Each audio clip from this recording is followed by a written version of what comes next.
मरो, डूब मरो।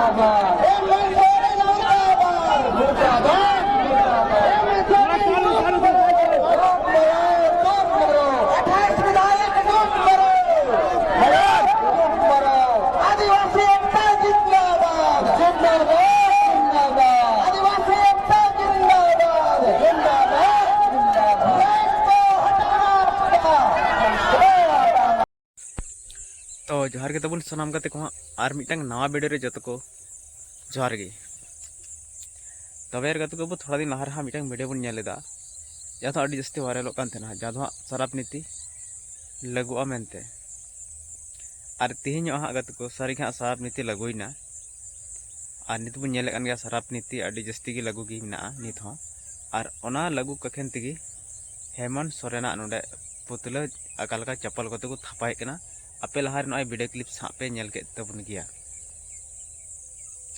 अब जो तो बड़ा गया अब संताल समाज रे हांडी की ढेर चला पवरा की ढेर चला और लहा तो ना हेमंत सरकार हो मेने थे ना जब ले हांडी न्यू बगी तुन पे हांडी दोहो बगी पे आलापे दोहया हांडी और तिहिन दो आज हाँ मेन केदा शराब नीति लगुआ मेनते और हर अतु रे बोले पवरा अखरिंग पे हांडी अखरिंग पे नोंगन कथा मेन चो कदा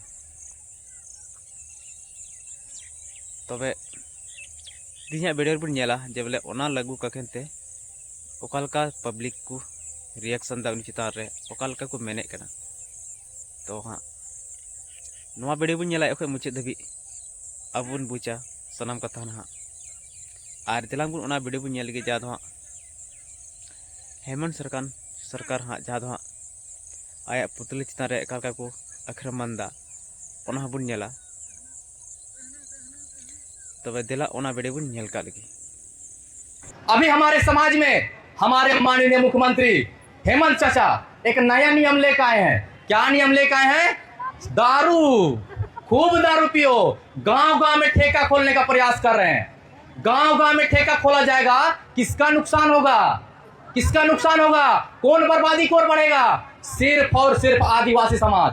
यदि आप आदिवासी का विकास चाहते हैं, यदि आप आदिवासी का कल्याण चाहते हैं, तो गांव-गांव में स्कूल खोलिए, गांव-गांव में खेल का मैदान खोलिए, गांव-गांव में अस्पताल खोलिए, गांव-गांव में जितना भी विकास का चीज है वो खोलिए, ना कि हड़िया और दारू का काम कीजिए।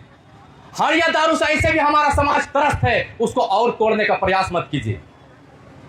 इसलिए मैं हेमंत सोरेन जी से कहना चाहता हूं, अभी भी आप आदिवासी के नेता हैं, अभी भी आप सबसे लोकप्रिय आदिवासी नेता हैं, अभी भी आपको जागने का जरूरत है। नहीं तो जिस दिन आदिवासी समाज जागा, अगर आदिवासी समाज उठाना जानता है तो आदिवासी समाज गिराना भी जानता है।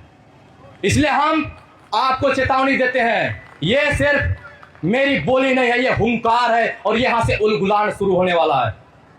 ऐसे भी हमारे समाज को आज से नहीं सदियों से तोड़ा जा रहा है, षड्यंत्र के तहत तोड़ा जा रहा है, कुचक्र के तहत तोड़ा जा रहा है। आपको एक बात याद दिलाना चाहता हूं, धर्म के रिलेटेड संबंधित है। अभी सरना कोर्ट का बात हो रहा है ना, आप लोग ध्यान से सुनिएगा।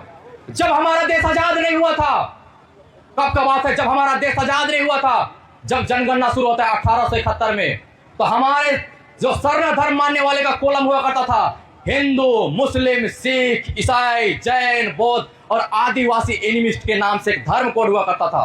लेकिन जब हमारा देश आजाद होता है, जब हमारा देश आजाद होता है 1951 जनगणना के बाद 1961 में क्या किया जाता है, षड्यंत्र के तहत, प्लान के तहत ये हमारा कोलम को हटा दिया जाता है और ये आज उसी का हम लोग लड़ाई लड़ रहे हैं सरना कोड के नाम से। लेकिन कार्तिक बाबा बहुत प्रयास भी करते हैं, लेकिन दुर्भाग्य की बात है, कार्तिक बाबा का सपना और जितने भी हमारे धर्म अगुओं का सपना आज धरा के धरा रह गया। जब कार्तिक बाबा का देहांत 1981 में होता है, इतना बड़ा लाखों लाख का हमारा आदिवासी समाज दूसरा कार्तिक उराव पैदा नहीं कर पाया। यह दुर्भाग्य की बात है, यह सोचने की बात है कि नहीं है? बताइए तो। आज अगर हम लोग एक कार्तिक उराव गए थे, 1000 कार्तिक उराव पैदा किए रहते तो आज हमारा यह स्थिति ना रहता। लेकिन दुर्भाग्य की बात है, हम लोग एक कार्तिक उराव दूसरा पैदा नहीं कर पाए। कार्तिक उराव कोई मामूली इंसान नहीं थे। कार्तिक उराव एशिया के 7वें नंबर के पढ़े लिखे इंसान थे। वो कोई भी काम करते थे तो सोच समझ के करते थे। एशिया में एक देश नहीं आता है, 48 देश आते हैं। मालदीव, श्रीलंका, भारत, पाकिस्तान, अफगानिस्तान, नेपाल, भूटान, बांग्लादेश, ऐसे बहुत सारे 48 देश आते हैं। उसमें कार्तिक बाबा 7वें नंबर के पढ़े लिखे इंसान थे और वो श्रीराम टोली सरना से सरुल को शुरुआत किए थे। और वो इस सरुल जुलूस को शुरुआत इसलिए किए थे कि हमारा समाज का कला, संस्कृति, सभ्यता बचा रहे। लेकिन आज षड्यंत्रकारी जहां से सरुल जुलूस शुरुआत हुआ उसी को तोड़ने में लगे हैं और आज तोड़ दिए और वहां पर रैंप उतार दिए। दुर्भाग्य की बात है, कार्तिक बाबा का सपना को तोड़ दिया इन लोगों ने। इन लोगों को छोड़ेंगे, इन लोगों को छोड़ेंगे? आवाज नहीं आ रही, लोगों को छोड़ेंगे?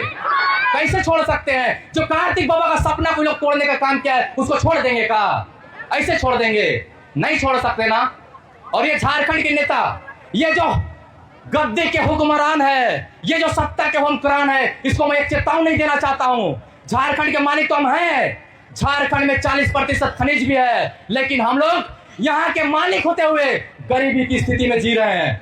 कोई आदमी मालिक होते कैसे गरीब बन सकता है? यही नेता, ये जो है ना हरामी लोग, ये बदमाश लोग, ये लोग पैसा के बल पर नाचने वाले लोग, खाली स्टेज में बैठने वाले लोग, ये लोग क्या समझता है? हम लोग भी आदिवासी टाइगर हैं, हम लोग भी आदिवासी टाइगर हैं। युवाओं को ललकारने का काम मत कीजिए, बार बार बोल रहे, युवाओं को ललकारने का काम मत कीजिए। जिस दिन युवा जाग गया ना, ऐसे भी जाग रहा है, जिस दिन युवा जाग गया इतिहास ही गवाह है। हम लोग कोई मामूली इंसान नहीं है, हम लोग बिरसा मुंडा के वंशज हैं, हम लोग सिंगी दाई के वंशज हैं, हम लोग तेलंगा खड़िया के वंशज हैं, हम लोग वीर बुद्धू भगत के वंशज हैं, हम लोग जतरा टाना भगत के वंशज हैं, हम लोग फूलो झालो के वंशज हैं, हम लोग रुनिया टोनिया के वंशज हैं। हम लोग का इतिहास को याद कीजिए। जब हम लोग अंग्रेजों को नहीं बख्शा, जब अंग्रेज हम लोग आदिवासी से कांपते थे तो ये चुटपुंजिए नेता हमारे काव उखाड़ लेंगे जी। हाँ, जब हम लोग से अंग्रेज नहीं डरे, अंग्रेज डर के भाग गए तो ये चुटपुंजिए नेता हमारे काव उखाड़ लेंगे। बशर्ते एक बात लास्ट में कहता हूं, मन के हारे हार है, मन के जीते जीत।